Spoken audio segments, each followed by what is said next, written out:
Hello guys, this is just a quick video. I've seen a few people doing these on sort of just talking a little bit about Revival, which was obviously last weekend. It's Saturday evening here now, so yeah, last Saturday went up to Revival. I was actually there for 2 days. I had a Saturday and a Sunday, which in hindsight, probably if I was to go again next year, which I definitely will. If it's on, I'm going. I'd probably go up on a Friday, stay the Saturday, and then come back Sunday morning. That's what most people did. So yeah, I wouldn't go for the sort of whole day Sunday. It got a bit sort of depressing by Sunday afternoon because most of the people I knew had all gone. So it was very quiet at that point. But anyway, drove up there. Being from down in the southwest, everywhere these events are is always a long way to go. So that's always a bit of a pain in the ass. But I thought I'd travel to this one. I haven't been to Wolverhampton before. But it was actually really easy. It was a really nice journey up, just straight up the M5. Took me really good traffic, so it took me about two and a half hours, 2 hours 40, something like that. Just driving up nice and steady. So that was really cool. I was going to stop off and have a little break on the way up, but it was so smooth traveling. I didn't bother. I just drove straight on up. And I was staying at the venue itself is really easy to get to. So if ever you're sort of thinking about going, it really is. I would probably think from wherever you're traveling from, the actual venue itself is really easy to access. So yeah, I was quite pleased with that. And I was actually staying in the hotel on the actual grounds, which was a Holiday Inn. It was at a racecourse, and Holiday Inn was actually sort of nestled right in there. Loads of parking. That was one of my concerns because I was going up on a Saturday and I knew a lot of people were going to be up there on a Friday. I thought, I hope the car park's not full. But I needn't worry because there was absolutely tons of parking. Loads and loads and loads of just empty spaces. So that was all good. And it was free if you were staying in a hotel, but I think even if you weren't, it was like £2 a day. So really cheap. So yeah, went in, checked in, dropped my stuff up to my room, wandered on down. They had some Sinclair C5s bombing around outside, which looked good. I did plan to go on those actually, because I hadn't been on a Sinclair C5 since back in the 80s. And we used to be able to hire them out. Might have even been 70s, I don't know. I don't know when they came out now. But we were kids and we used to go down to, it was either Paignton or Torquay.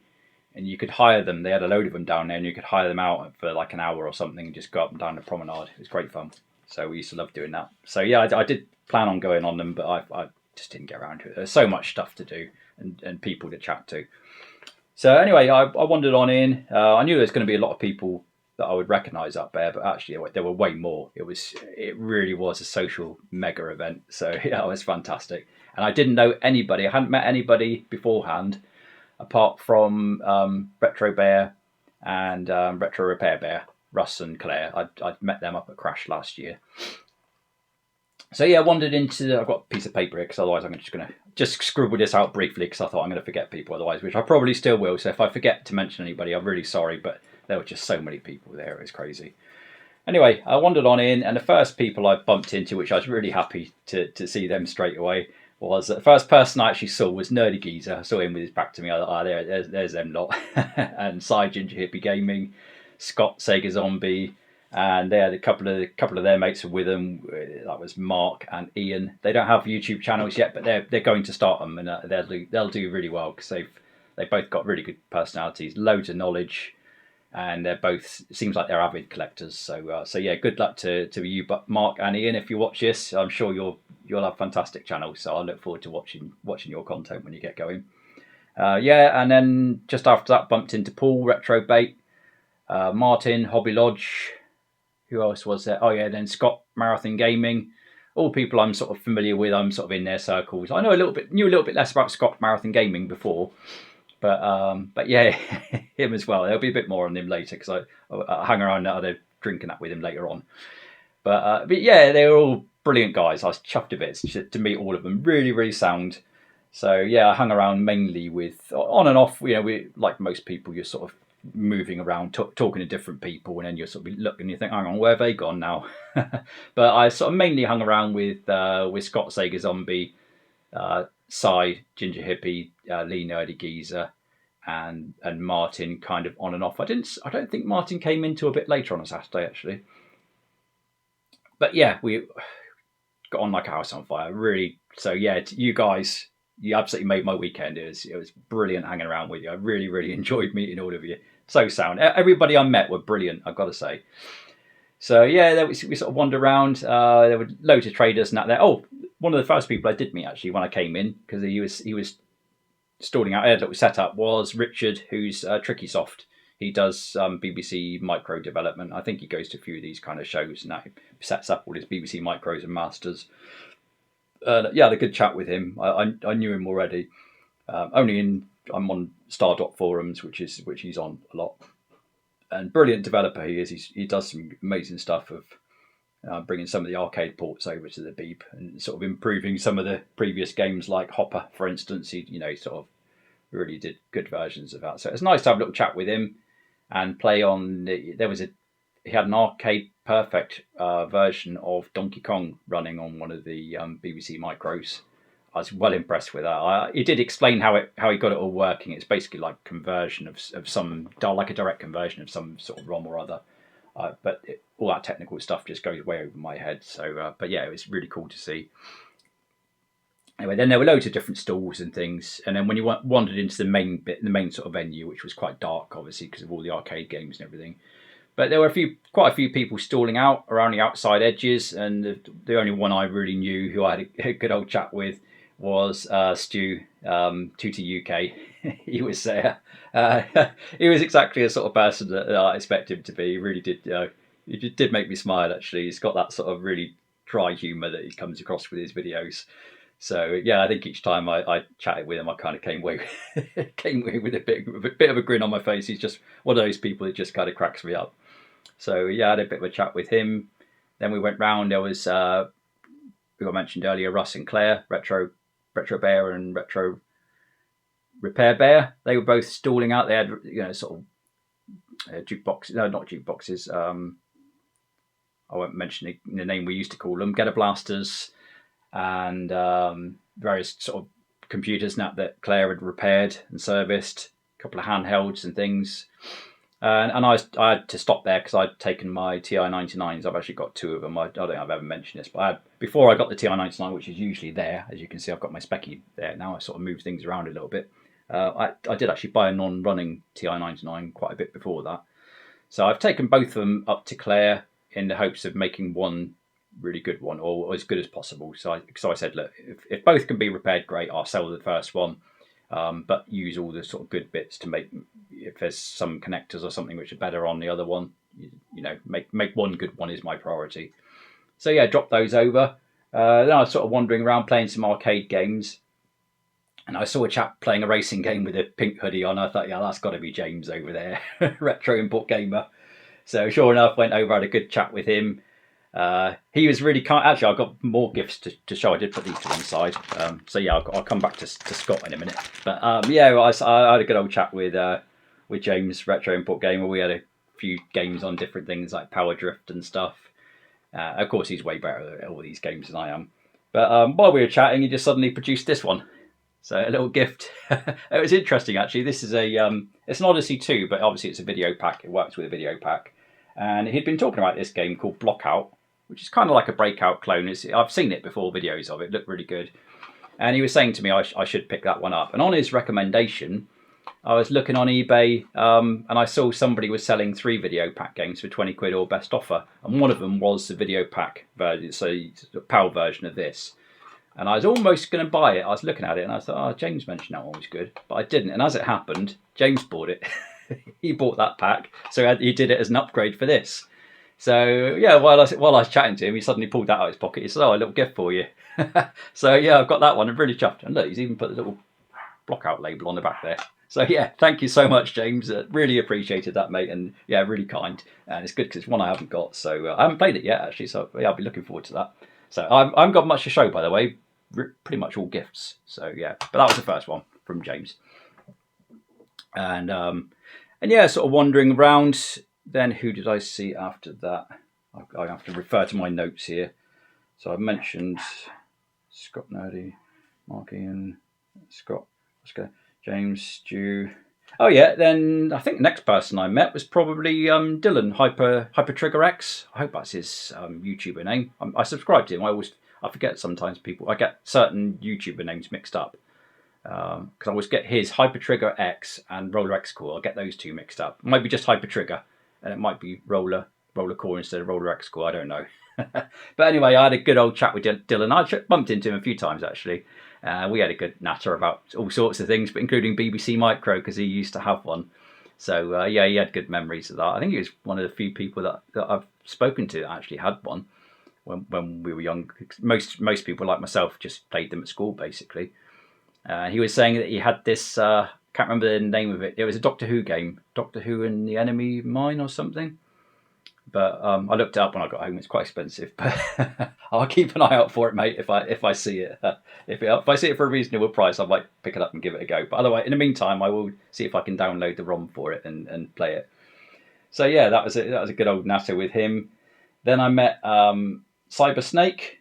Jay, is it? I can't remember his name. I know I met Cyber Snake, who's in one of the WhatsApp groups I'm with. So we had just a little quick chat, but he seemed a really sound guy, nice big beaming smile as well, which I always think is cool to see. Then Colin Cox, who's I think he's one of my subscribers. I'm sure he is, but he does leave comments in my videos anyway now and again. And I knew he was going to be up there because I saw in the Facebook group a couple of times they put like who's going to Revival, and I seen Colin had mentioned he was going. So I looked at his little profile pic, and I thought, oh, I must say hello to him when I get up there.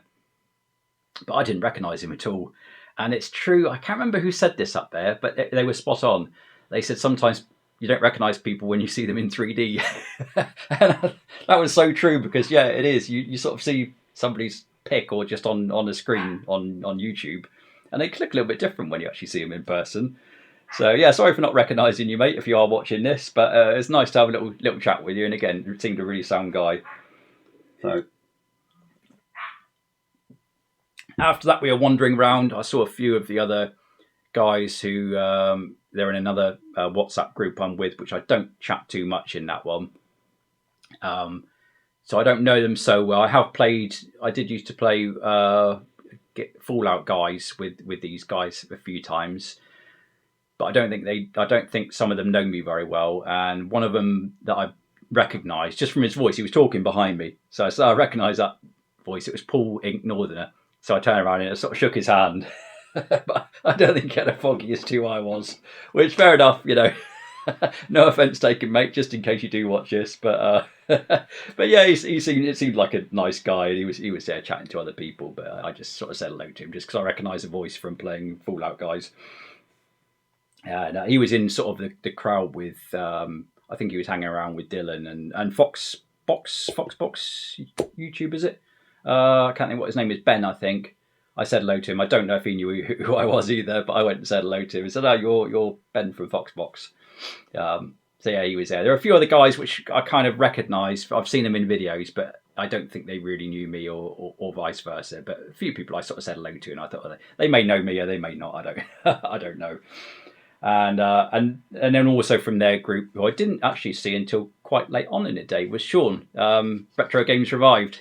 It was really cool to meet Sean. We had a little chat. He was there with a pint, and he was the only person actually on that day, apart from me, that I saw drinking beer, because I think everyone had been out and had a good old skinful on the Friday night, and I think most people were feeling hungover. So I went. It was so hot in the venue. I went and got myself a beer quite early. I thought I could do a refreshment here, so I went and got one. But nobody was drinking, and everyone was sort of grumbling. So anyway, I had a good old chat with Sean. And then we were wandering around a bit more, and then suddenly Scott Sega Zombie just said, "Oh, so I've got some gifts for you." So yeah, he gave me these, and amazing. He had mentioned these two before, which he was going to give me, but again, really kind of him. So thank you so much, Scott. I really appreciate the gifts, and I'm gonna have to sort yourself and James out with some little gift back again at some point, because yeah, it's really nice of him. But he knows I like my Godzilla, and I don't collect comics. But he had this come into the retro realm, and he did show me a picture of it at the time and said, "Oh, I'm going to set that aside for you." So yeah, a little comic there. I know nothing about comics. Since I was a kid, I used to have comics when I was a kid, but I've never had comics since. I've no intention of collecting them, but I must admit it's really cool to have. I haven't looked inside it yet, but I will have a little look, and it will go on display somewhere. So yeah, I do love the artwork there. That's from the original 1954 Godzilla, which is the best Godzilla of all time, for obvious reasons. But yeah, really nice of him. So I got that, and the other thing he gifted me, which he told me he was going to ages ago. So he said, I'll bring it up to Revive for you. was Warhawk on the Spectrum Next. So that's brilliant. That brings me up to date with the Rusty Pixels games.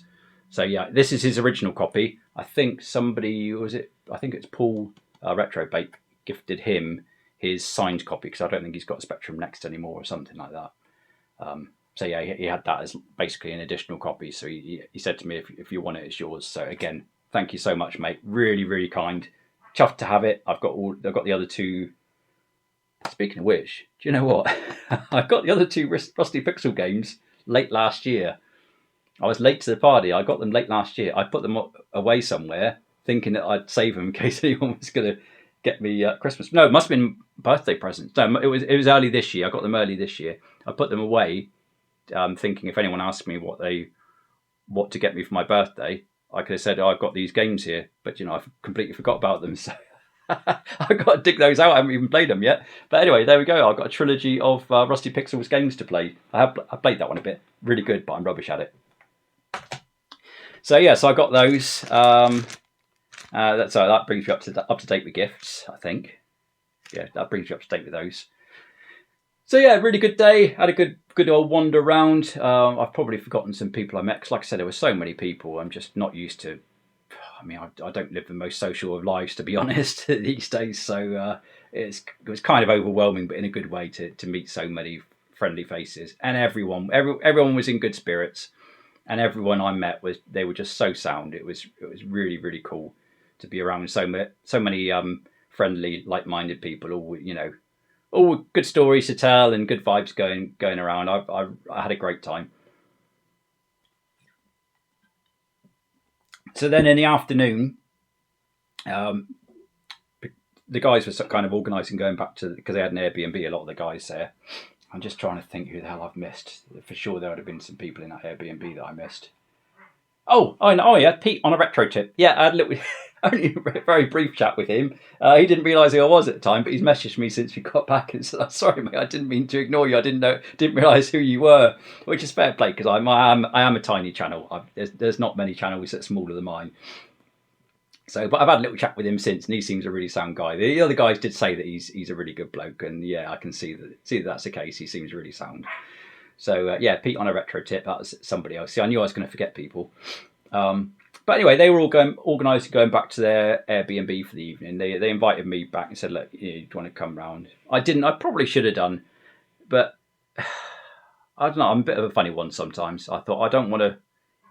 One, I didn't want to get stranded there. I mean, it's a different world when you're down my way to sort of up round there. You've got taxis and Ubers all over the place. But I thought I don't want to sort of, if it's a bit out in the middle of nowhere, I don't want to be sort of stuck to get back. And also, sometimes I'm a bit of a kind of like a frog from another pond, and I like to be close to my lily pad where I'm staying. So I've got the freedom of just once I've sort of had enough, I can say, right, I'm toddling on back. And I don't like sometimes the commitment of sort of being like the party pooper and saying, right, guys, I've had enough, I'm bailing out, and everyone's saying, where are you off to? So I decided not to go back. I probably should have, but I decided not to go back to theirs. And I said, look, I'll see you guys tomorrow. And also on top of that, Marathon Gamer Scott, he was mentioning that he's staying in the same hotel as well. He was staying there, so he said we can be bar buddies. And I thought, that sounds really cool. So I thought I've got somebody to chat to at least. So I thought, yeah, that would be even better. So at least I know I can have a drink and a chat with somebody. So that would be quite cool. Because I was kind of on the edge of going with those guys. I really couldn't quite make up my mind. But as it happened, it worked out quite well because went down, met Scott, and we were having a good old chatter about all sorts of things retro, and yeah, really nice chatting to Scott. Actually, like I said, I didn't know him, didn't know much about him beforehand. And yeah, he's a really interesting guy, and he did make me crack with some of his quirks and ways of being and collecting habits and everything. That's some really funny stories. And we were chatting away, and we were saying about all the people that we've met through the day. And I said, it's a shame. I said, there are people still that were up there, which I didn't bump into. I said, for instance, I said, Retro Tap, Richard. I said, I know he was going to be up here today. I said, and I had said to him beforehand, I'll see you there. I said, and I didn't even see him. And, 30 seconds after I made that comment, he turned up, he just came wandering into the bar. Him and his mate, I can't remember what his bloody mate's called. So if you are watching this, sorry, mate, I've forgotten. There were a lot of names to remember. And I saw, bloody hell, speak of the devil, there he is, look. And yeah, he came wandering in. So they both came and joined us. So there were the four of us sat there drinking beer. And yeah, we had a really good, really nice evening, actually. It was a nice chat. And yeah, it was really cool chatting to Richard. So really nice to meet you, mate. That was really good. So yeah, I think there probably still were some people up there which I knew were up there, which I didn't bump into. But I think I managed to meet certainly the vast majority of them, which was cool. Because you can easily go drift past people. It wasn't packed, but it's quite a large space, and because it's kind of in different areas, you could quite easily just mill around and not bump into people. Like I said, I only saw Sean, I think, once, and he was obviously there for the 2 days. And so yeah, somehow I completely passed him by all the rest of it.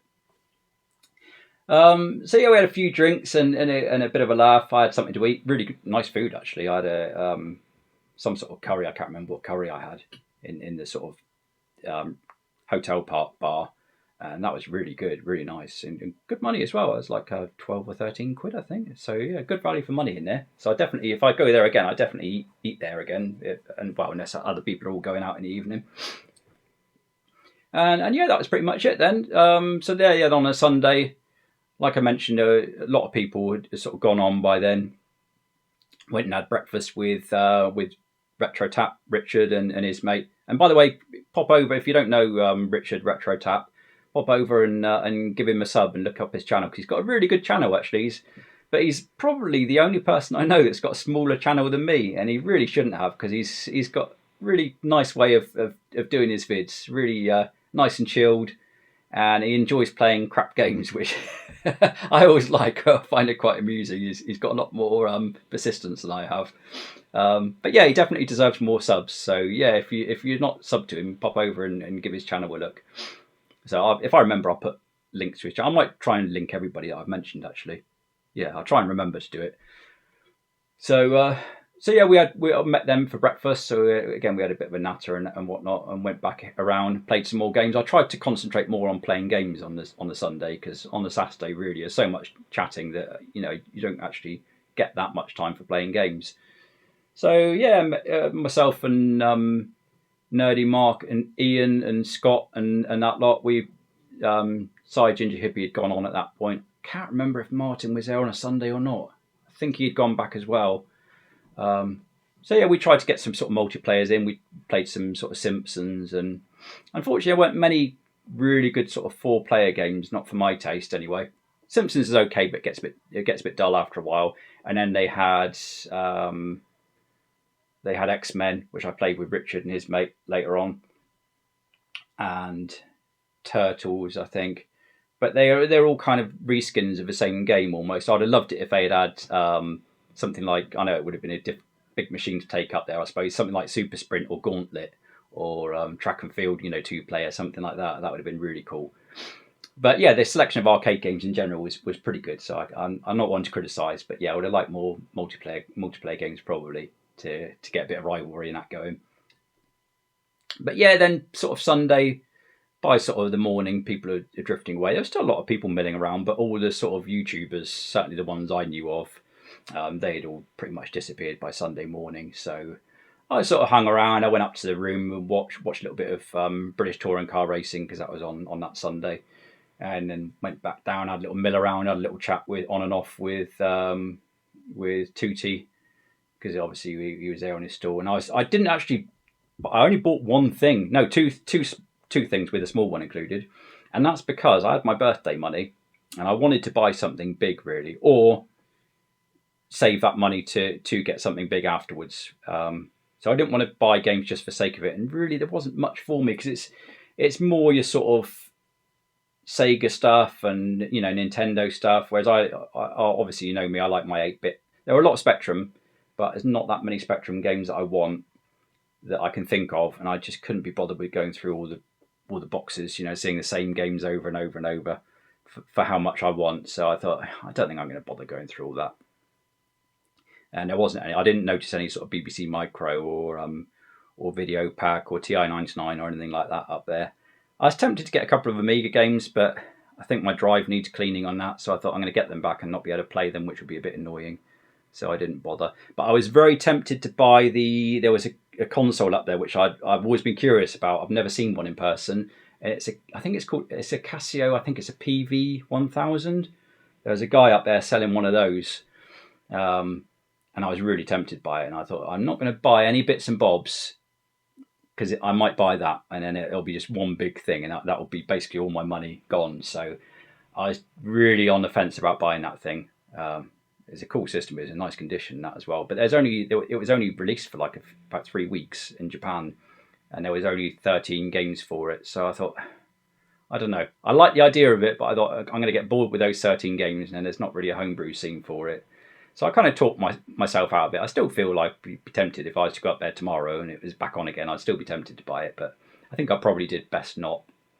But because of that, I didn't really buy much. The only thing I bought was I got that from Retro Repair Bear Claire. That's a little disc cleaner for the Amiga discs. So I'm going to have a go at cleaning those. When I do clean the drive, then I'll start cleaning a disc each time that before I load it up, to avoid getting that thing dirty again. So yeah, I want to get my Amiga 600 going again, hopefully at some point soon. And my main purchase was this one. I always forget the name of this. Is it CX1690? Is that 96 or 95? I don't know. I need glasses these days for seeing stuff like that. It's a bit blurry, isn't it? But yeah, Spectrum Next game, really, really good. This is kind of like R-Type. You'll probably be seeing quite a lot of this. I think Scott Sega Zombie is going to do a video of it soon, you mentioned. And yeah, other people might be playing it. So yeah, Lucky Redfish. I had a good chat with Richard Faulkner. He was there selling these. I didn't see Brett. I met Brett before, but I didn't actually see him at all up there. But yeah, Richard Faulkner, I think he did the soundtrack for it. But yeah, he seemed a really nice guy. I had a bit of a chat with him. And he was near us in the bar in the evening as well. So I had a little chat with him there as well. But yeah, so I got that. It's got all the bits and bobs and that in there. You've got like little postcards and things. But yeah, really, really cool game. So yeah, if you like sort of R-Type games, that really is a good one for the Spectrum Next. So that's all I bought, really. I think that's literally just that and a disc cleaner was all. So yeah, it wasn't a very productive pickups wise. But that didn't matter. That wasn't what I was there for. And to be honest, I didn't need anything to remind me of the event, because I got so many memories of all the people I met and chatted to. It really was good. So anyway, I've been rambling on for almost half an hour. I was only going to make about a 10-minute video. So sorry if I've bored you all, but I felt it right to give a few shout outs to people and just sort of mention the people I met. Again, I'm sure I've missed people, so I'm really sorry for anybody I didn't mention. I also had a couple of people come up to me on a Sunday. I asked their names, but I wouldn't remember. A couple of guys came up and on 2 separate occasions and sort of tapped me on the shoulder and said, "Oh, I'm one of your subscribers." They said they like watching my videos and everything, and that was really cool. So yeah, if that was one of you guys, like I said, I think there were 2 people did it. But yeah, it's really nice to have people say that. I mean, I've got such a tiny channel that I don't expect to be recognised by anybody. So it's just really and a really nice thing when people just, without knowing you, just come and tap your shoulder and say hello. That was really cool. So yeah, anyway, I think I'll probably finish up there, because I think I've been rambling on for way too long already, almost half an hour. But yeah, I'll be looking forward to the next event. I'll definitely be going to Revival next year, and I do want to get to more of these social things, because again, really enjoyed it, and I do need to travel around a bit more and try and get to some of these things. So yeah, hopefully I'll bump into everyone I met again sometime soon. And yeah, thank you so much for watching my video. And again, if I missed anybody, really sorry. But for those that I did meet, brilliant meeting everybody. I really thoroughly enjoyed it, and you guys really made the weekend for me. So yeah, thanks ever so much for watching. I'll catch you another time, and that is all.